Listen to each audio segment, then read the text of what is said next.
Hi, I'm Phil Keisman. I teach in the Drisha Dr. Beth Samuels High School program, and I want to talk a little bit about Parashat Terumah.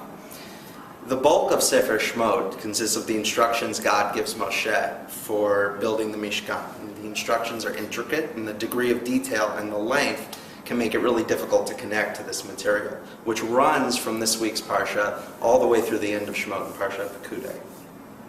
In fact, the Vayomer Adonai Moshe that begins the Parsha is the longest, one of the longest dibors of Hashem that we see. It goes all the way up until Parak 30. And so it's worthwhile to take a chance while we're studying Parashat Terumah to look at what is exactly the point of the Mishkan, and maybe even to distill a little bit of meaning that we can take with us over the next couple of Parshiot.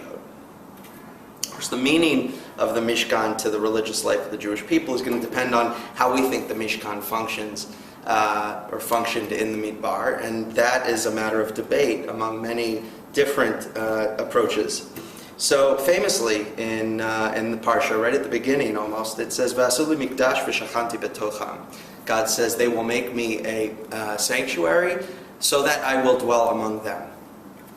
And the incongruity between the building of the sanctuary and yet the dwelling among the people is what raises the question of what exactly is the place of God vis-a-vis the Mishkan. So Shemot Rabbah, seen as how this part of the Torah comes immediately after Sinai, views God's desire to be with Bnei Israel as a desire to remain close to His Torah.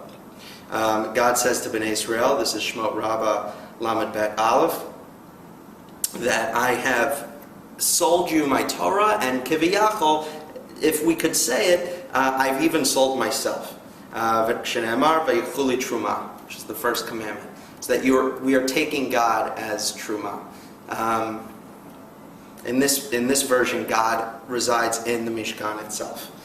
The modern commentator Dav Mikra brings something a little bit different. It looks at the Vasuli Mikdash v'Shachanti Betocham, and it says that the Mishkan, or the Mikdash, is not where God dwells, but it's the evidence, so to speak, that God dwells with with the Jewish people. So in both of these, the Mishkan has a meaning tied to the role of the divinity in our lives. But of course, we can't just sit back and allow God to come into our lives. It takes arduous work, the work that will take up the bulk of the end of Sefer Shemot. Other commentators are less concerned about God's presence in the Mishkan and are more concerned with how the Mishkan allows for communication with God. So Rambam somewhat famously talks about how sacrifices were not the original intention of God as to how He would communicate with the Jewish people. He says that after Chet HaEgel, God saw that the Jewish people needed some means by which to connect to Him that was tactile and not in the air, because that's how people around the Jews were worshiping at the time. And so He commanded the building of the Mishkan so that the Jews could communicate with Him in a way that was not so foreign. From Rambam's perspective, the central feature of the Mishkan is the sacrificial altar, and therefore we raise the question of how is it exactly we communicate with God? How is it we communicated with God in the past? How is it we communicate with God today? And maybe even raising the question of how God looks at history when determining how to act within history in Torah. Ramban is much less concerned with the how-tos of sacrifice and much more concerned with direct verbal communication from God. He also, like the rabbis of Shemot Rabbah, notes the proximity between the commandment to build the Mishkan and Ma'amad Har Sinai, and he says that the whole endeavor of building the Mishkan is just to set up the area between the two cherubs on top of the Aron, from where we're told later that God will speak to Moshe. Ramban argues that the point of the Mishkan is this direct mode of communication with God. It's to replicate Sinai on a regular basis.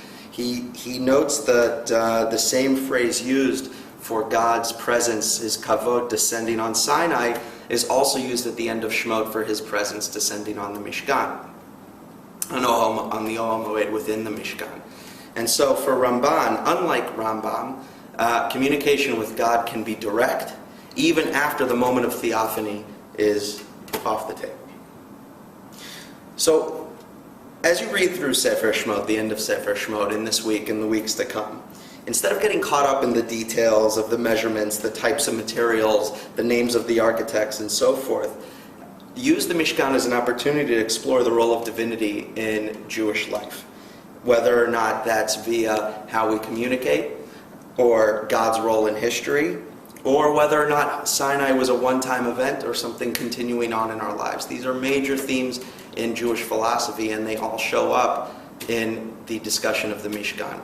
I hope these understandings are things you can bring with you over the next couple of weeks, and that you have a Shabbat Shalom.